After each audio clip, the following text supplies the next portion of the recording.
If you've ever dreamed of seeing Italy, visiting Italy, but you've been maybe overwhelmed by the crowds, the heat, the logistics, and just trying to see everything, this episode is your permission slip to take it a little differently. Today, we're talking about what it's really like to see Italy, sail the Amalfi Coast, Capri, Sorrento, just one of the most stunning coastlines in the world, and why experiencing it from the water changes everything. Welcome to the What Could Go Right podcast. We are your hosts, Eric Orton. I'm Emily Orton. And here we talk about personal growth and sailing. In 2014, we moved aboard a fixer-upper sailboat and bootstrapped a year of sailing with our 5 kids, and it changed our lives forever. We tell the whole story in our memoir, our book, 7 at Sea. On this podcast, we want to help you go from fear to freedom, one adventure at a time. Welcome back. We're excited to talk about sailing the Amalfi Coast. And just to start out with, we've spent a lot of time on land. What is the difference between visiting Italy by land and seeing it from a sailboat where you're kind of anchored out a little bit? Actually, this takes me back because we've done it both ways. Yeah. I'm going to go back to 2018 and we had some dear friends that were living on their sailboat at the time, and they needed help moving it from Greece to Portugal. So we helped them sail it from Greece to Italy, and then they needed to go back to the United States. So we lived on their sailboat in a marina in Italy, right near the Amalfi Coast. But we didn't move their boat at all while we were there. Yeah, it was a town called Salerno, which is just sort of where the Amalfi Coast ends and then a little bit south. And so we just lived on the boat, but we didn't sail Capri. We didn't sail to Procida or any of the other islands. How do you say it? Ischia. Ischia. We didn't sail to any of the islands off the coast of Naples in that area. And we had an amazing experience. And so we were able to drive the Amalfi Coast. We drove up to the town of Amalfi, the whole thing around the peninsula. And if you're not familiar with it, just so you know, anytime you see a calendar or a screensaver or a puzzle of Italy, and it's sort of these pastel-colored terraced villages, seaside villages that go up the hill, that's the Amalfi Coast. There's the Amalfi Coast, and there's Cinque Terre, which is much further in northern Italy, and it's not really a sailing destination, but the Amalfi Coast are these quintessential hillside villages that you'll see that are sort of defining for Italy. Anyways, and so we visited them, and we went in, we had gelato, and we explored the pedestrian walkways and just kind of the quaint life that is the Amalfi Coast and Sorrento. We had pizza, all these things. We saw some ruins. Yeah, and so we had a great time living there for about a month. And so I wasn't sure when we went back earlier this year how it was going to be different seeing it from the water. And you're basically saying, what's the difference from seeing it from the water? Yeah, and that was the first time going by water. Yeah, so I had been there before. We had been there before, and I took a group back and we sailed it. And it was different in so many ways, in so many good ways. And so just to kind of walk you through it, we're sailing in the area near Naples. And this is near Pompeii, if you're familiar with that, the Mount Vesuvius that exploded and kind of buried the city.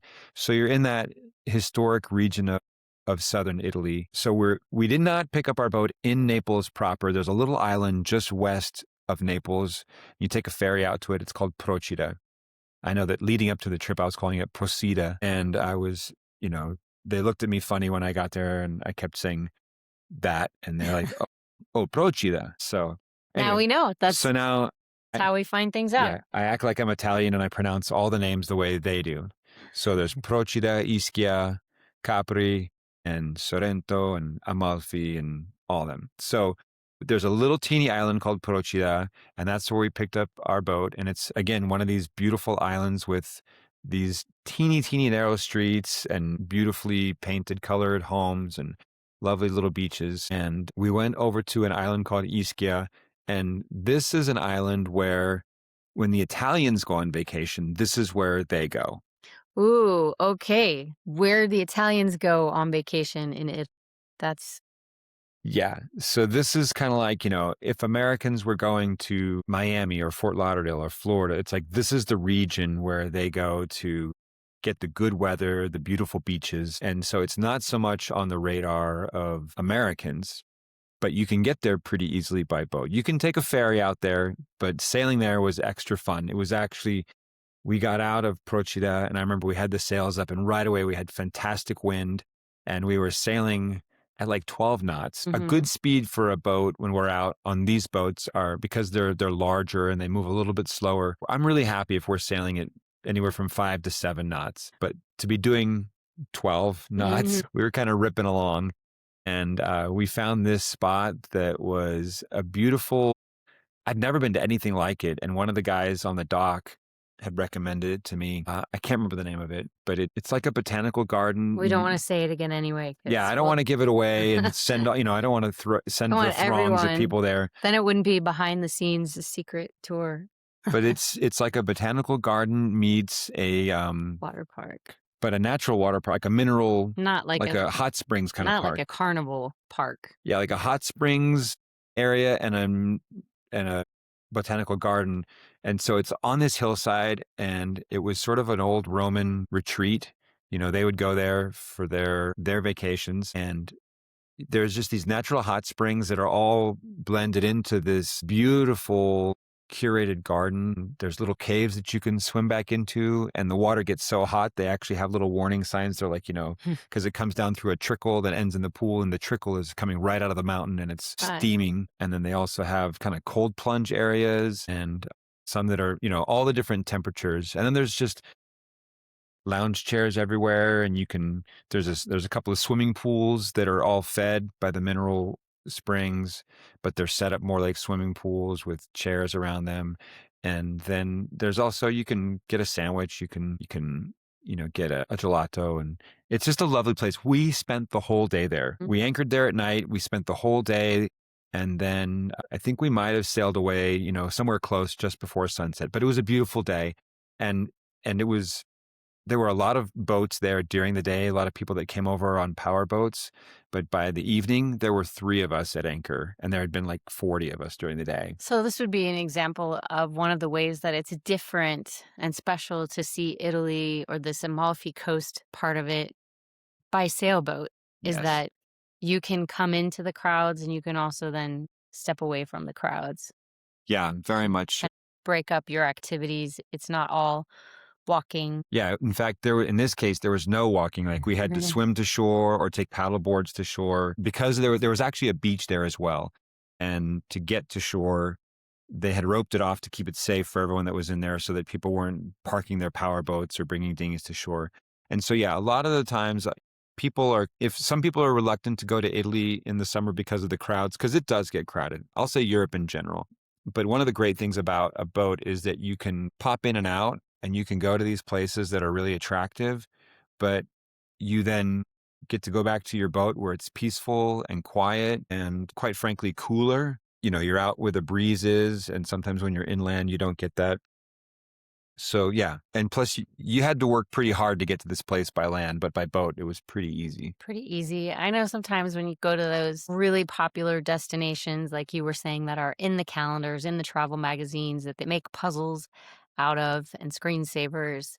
And you can like pop in, get your gelato, get your pizza, kind of see a couple of things, and then pop out to be just like floating nearby, far enough away that you don't hear all the hustle and bustle, cooler because you're right there by the water. And it just, you feel like a multimillionaire just floating out with your perfect view, and like you can just step in or step out of it at any moment. It's a really beautiful and relaxing and luxurious feeling to be that close, and to not have to be in, bumping elbows and catching a whiff of everyone who's sweating it out in the cobblestone streets. Well, you and I often joke that when you're on a boat, oftentimes we're anchored near what we call mega yachts, big 100, 200 foot boats. Sometimes they're 2, 3, 4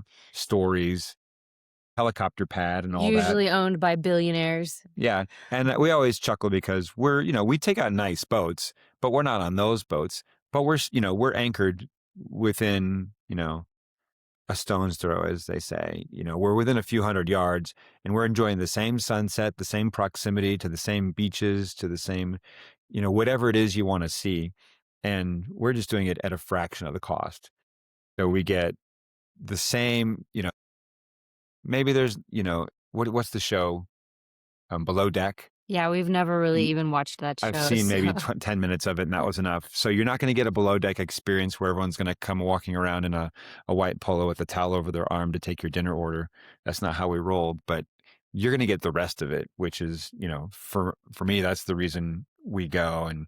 And those are the kinds of people that we want to take that are interested in that kind of an experience. Yeah, you get to be having the adventure, jump in and out of the water if you choose, in or out of. Yeah, no, it's really beautiful, and it would feel a little cheesy to call it hidden Italy, but it is a way that a lot of Was that people an don't Italian get food to, joke? Cheesy to, sorry. right? Um, it is a unique and special way to be able to see Italy, and it's always been such a port town throughout its history that it kind of feels like you're participating in the history of Italy as you come and go by boat. And I love how the pacing can be just so different from just the go, go, go that it can feel a lot of go, go, go when you're just on land all the time. For sure. Can I hit a couple of other Yeah, spots? yeah. I want to. Let's hit some of the other. So from Ischia, we sailed south to a very famous island called Capri, also pronounced Capri, which I think is Yeah, where, I'm still saying it the old way because I haven't been there yet. well, Capri Sun, Capri Pants, this was sort of this was the Miami of Rome. This is where they would go south and offshore, and they would go to this island, and it's super cliffy, very tall, all the way around. In my mind, I think of it maybe because I read a historical fiction book about it, but I just think of it like little village with kids wearing shorts and running barefoot like mountain goats up and down the hills and things like that. It's not really like that anymore. No. It's like haute couture shops and a lot of high-end, expensive commercial businesses. What else? That I just saw in that from parts the of it. map. Yeah. What Was it like for you? So we went there, and first of all, when you come in by boat, there's only two places you can really anchor near the island. And it was really fun to sail along the coast of it because it is such a cliffy island, and you're right along the cliffs, and you just have these huge kind of vaulted walls that go up above you, and you get to appreciate them from the water, which is, I think, a really great way to appreciate their height and their grandeur and their beauty. And I'll tell you, when you get there, if you go to the Amalfi Coast or that area on land, everybody is going to be trying to sell you a boat trip. You go to land, and when you're on land, everyone's trying to say, you want to go to Capri, by boat. You want to go to, Procida or Ischia. They'll sell you a day trip, and it's usually going to be a power boat because that's how you get out there and back fast. But everything that they're pitching is to go by boat. And so the fact that we get to then sleep on our boat, live on our boat, go slow on our boat instead of paying for a place to stay and then paying for a boat to take you out and back for the day, we get to have, I think, the best of it in the best way, which is sort of slow and gentle. And we get to go to shore and then do some of the things that are on shore and explore, and then we get to go back to our boat instead of the other way around, which is fun. Capri, it has these beautiful caves. The most famous is the Blue Grotto. And I won't tell you the whole saga, but we got picked up by one of these day tripper boat. They came to our boat and picked us up because we went all the way around to the other side of the island, and you can't sail up to it. There's no place to bring a sailboat in that close. Right to the Blue Grotto. Yeah, so you have to go in on a smaller boat, and then from there you transfer to an even smaller boat, and somebody rows you into the Blue Grotto. And they have special guides because the opening is, depending on how high or low the tide is just low enough, or it's big enough for, let's say, a 2-foot tall boat to go in. You just kind of duck. Yeah, and so the person takes you, and the guide takes you in, and everybody has to lay on the floor of the boat, kind of down. You have to keep your arms in, and you just slide right into this opening. So playful. It's very playful. And it's quite popular, and so you have to kind of, I won't say work the system, but we had a guy who really took good care of us and made sure that we got in and saw the grotto, despite some of the long lines and people that were there to you know, who didn't have a scheduled appointment or anything like that. And so it's special. You go in, and the reason it's popular is because the light hits the water and it comes in underneath into this cave, but the water is all lit up just this sort of luminescent neon blue. And It's like you're inside a blue gem, like yeah. sparkling Yeah. everywhere. And you only get to stay in for a few minutes because it's in demand, but it's pretty special. And so and then, we got out and we jumped back on this guy's boat, and he drove us around the rest of the island. So we got to do a full 360 tour, and he was kind of showing us around, and it was such a great way to see the island. And then he dropped us off back at our boat, and we had dinner on our boat, and the next day we sailed our boat back to the other side, because there's a harbor on the north side of Capri where you can anchor and go to shore, and then you can take these cable cars up, and that's where they have a town that has these, like Dolce and Gabbana shops and high-end chocolate shops and food and Prada. And so, if you want to kind of be on the scene, there's a lot of glamour on this island. It's pretty expensive to stay on the island. So actually going by boat, you get to be Good there deal. and stay at the island, but on a boat, and you don't have to pay these exorbitant hotel rates to stay on the island. And you can still get to go ashore and see everything for the full day, which we did. And anyway, I don't want to like do a full rundown of the week, because then we went down the Amalfi Coast, and that was before the Amalfi Coast.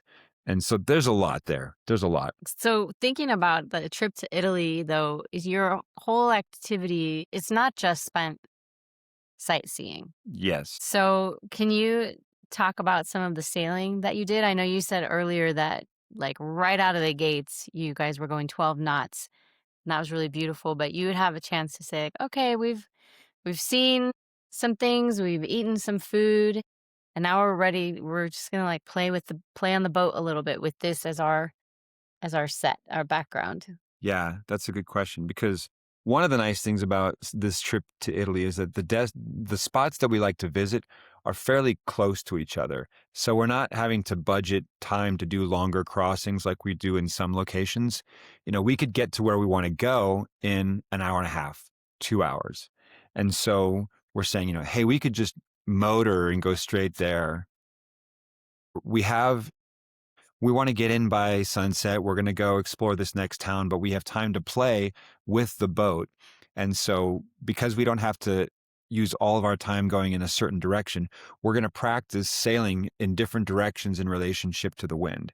And so we could just say, we're going to go out to the open ocean, and we'll sail out for an hour, and then we'll turn around and we'll sail back. And we get to practice putting the sails up in different positions in relationship to the wind, going in different directions.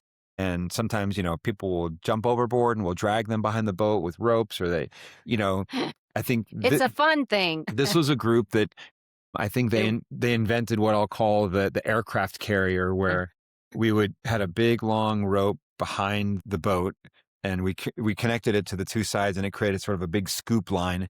And so people could jump off the bow and float underneath it, and then grab onto a rope and get drug. They would pull themselves in, and we were moving at a gentle enough speed that it was very doable. And again, we're in no hurry. We can take our time getting there. And at one point we just stopped the boat altogether. Like, we just brought the sails down. We stopped, we might have been motoring. I can't remember. Whatever, we stopped and we just floated, and people would just jump off and swim in this deep, deep water, 150 feet deep, 200 feet. And when they were ready, then they got back on, and we put the sails up, and we went going, got a little hot out there, and people wanted to cool off. And so it's just nice. I guess this is it. Things are close enough that the sailing can be playful, and there are very low stakes around it, in the sense of like, we don't have to rush to get anywhere. And even if you say, oh, we're sailing for an hour, that doesn't mean that every person is standing at a post, like actively doing something for an hour. It means you set the sails, catch the wind. You're listening to playlists that people have brought, they choose and want to listen to. And having snacks and having conversations and, maybe putting your sunglasses on and closing your eyes and laying in a comfy spot in the sun or in the shade, either way. And so it's a pretty relaxed time. You can be anywhere from napping to dancing to your music, and having a soda. Yeah, sailing is a very, at least the way we do it, is a pretty low key activity. We're not racing. Once we get the sails up, and as long as the wind doesn't change direction, we can just kind of leave things the way they are and the boat will move. And then when we're ready to go a different direction or we change the sails, then there's about 5 to 10 minutes of sort of getting the boat turned, and then we just sit and enjoy for the next stretch. So it's, when I say sailing, yeah, there's a lot of time to just relax and contemplate and Yeah. chat. Sailing in those circumstances is mostly relaxing and fun. Yes, yes. So it sounds like the conditions are really, really good for beginners because there's wind and the destinations are pretty close. And so you don't have to do long hauls. And there's always something interesting and beautiful to see. And the fact that people felt really comfortable hopping off the boat in 50 feet of water is pretty cool. And that's very different than, say, in the islands of the Bahamas, where it's pretty shallow. Yeah. And the other thing that I think is different is that we when we do it in Europe, I'll say Italy specifically, is I almost never go into a marina for the night. The first night we're at the marina because we're picking up the boat, and we're at the marina the last night. But during the week, we're typically not going into a marina. On the Amalfi Coast, it's one of the options. And this past trip, we took that option and we went in and we stayed at a marina on a dock for one night. And first of all, it was crazy to me. You come in and the dockhand comes out and he gets on your boat and he actually he drives your boat in and parks it. The opening that they took this boat through to fit into our spot, there was, this is a pretty big boat. And there was like, I'm going to say 12 inches on either side to fit through this gap.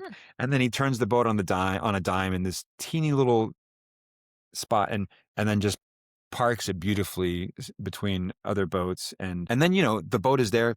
Anyone can hop off at any time and go to land, go, walk around.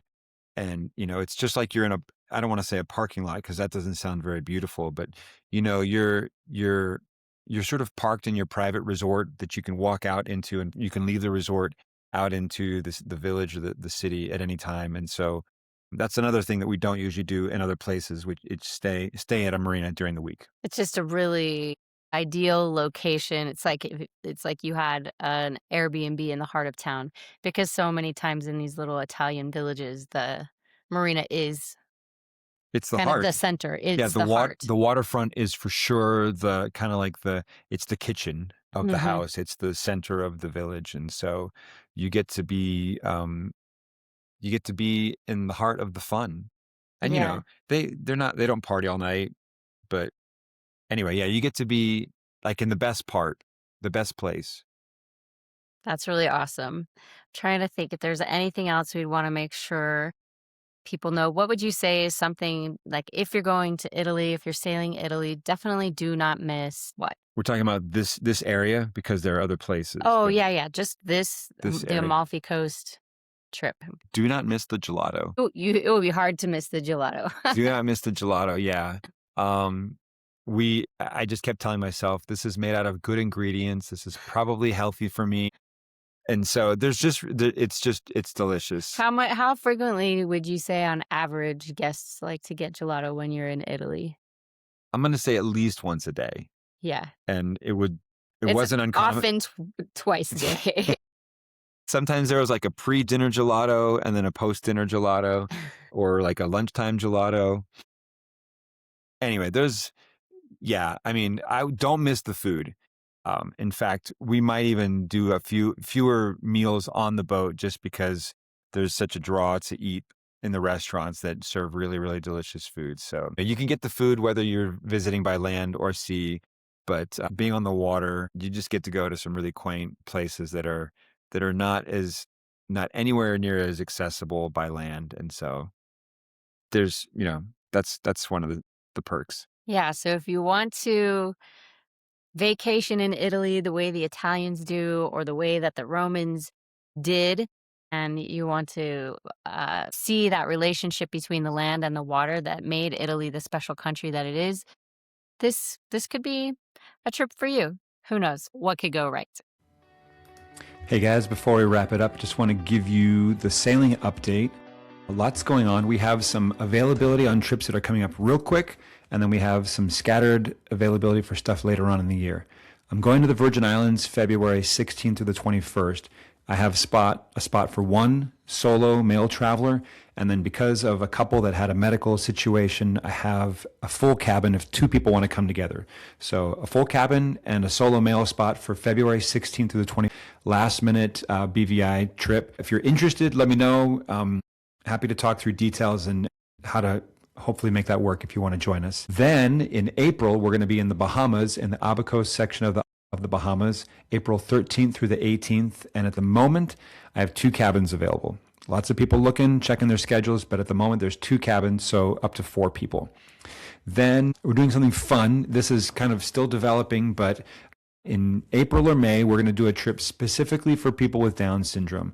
Lily, our daughter with Down syndrome, is going to come with us, and we're going to do something Bahamas, Mexico, Virgin Islands, not sure yet. And we haven't pinned down the date, but if you know somebody or you have a loved one that has Down syndrome and you want to travel with them and they want to try living on a sailboat, or if you know somebody, please share this with them. We're trying something new, and we'd love to make this experience happen for them. And if cost is an issue, let us know. We want to help them fundraise, give them tools, what have you, but would love to do a full boat of Down syndrome folks and friends sometime in April or May. So there's that. Then jumping to the summer, good news, bad news. Most of our summer trips are sold out. We do have a trip to Italy on the books right now for June 6th through the 13th. If you want to join us for that, it's currently on the books. We may be replacing it with a trip to Bora Bora, or we may do both if people are interested. But we're looking to do a Bora Bora trip, Tahiti Bora Bora in June, as well as maybe the Italy trip. Italy is currently June 6th through the 13th, and that one is wide open. There's cabins available. Greece in July is sold out. 2 trips in Greece are sold out. August in Croatia is sold out, which brings us to September 3rd through the 10th. We're going to Norway. It's going to be a beautiful time of year. It's basically around Labor Day weekend. It's the tail end of summer, so it's still warm, lots of sun, long days of sunshine in Norway. The water's going to be cooler, no surprise there, but we'll be doing some wetsuit stuff. We're going to do some surfing or paddleboarding and have wetsuits. There's going to be some incredible hiking on shore, and it's the only trip where we're going to sail in monohulls. It's really unique. I'm really excited about it. So if Norway is calling to you, would love to have you on that one. And there's only spots for 5 individuals, so 2 cabins plus a solo female traveler on that one. That's September 3rd through the 10th. And then Italy, September 12th through the 19th. We have 1 cabin available. I have lots of people that are checking their schedules and flights, but at the moment there's 1 cabin available plus 1 solo female spot. That's for Italy, September 12th through the 19th, starting out of Naples. Mexico, October 5th through 10th. We have 1 solo female traveler spot available. The rest of that trip is full. The Bahamas, 9th through the 14th, again, 1 solo female traveler. And then in December, the British Virgin Islands, December 7th through the 12th, we have 1 cabin available for 2 people, and we have 1 solo male spot. So that's the lineup. It's getting thin through the end of the year. Trips are filling up. So if there's something you want, drop us a line, DM us, email us at hello@theawesomefactory.nyc. We'll get you the details and make sure that you don't miss out on the trip that you want to get on, and look forward to hopefully welcoming you aboard soon. Before we wrap up entirely, people go sailing with us, and I want you to hear from them directly what kind of experience they have. So here's a sailing takeaway from somebody who's gone sailing with us recently. My biggest fear was that at my age, was my reach going to exceed my grasp? And so far, it's been okay, but check with me in about 48 hours and I'll tell you how many pieces fall off me when I get up on Monday morning. I have a memory now. I have learned skills, thank you to the captain. I have met wonderful people. I've gotten new outlooks on life. I've got memories of this special place, and they will last me for the rest of my life, whatever years I have left. This will be my last real big hurrah. This is really the end of my I have small adventures, but big adventures. So this is the one I wanted to have to remember. Uh, yeah, for pity's sake, do it now, because otherwise you'll wait until it's too late, and then hard won wisdom will tell you you're not supposed to jump from up there. Okay? And it's no fun if everybody else is doing it and you don't get to do it. So do it now. Do it while you can. And it's okay. Do it again if you like it. You know, come back. You will want to come back.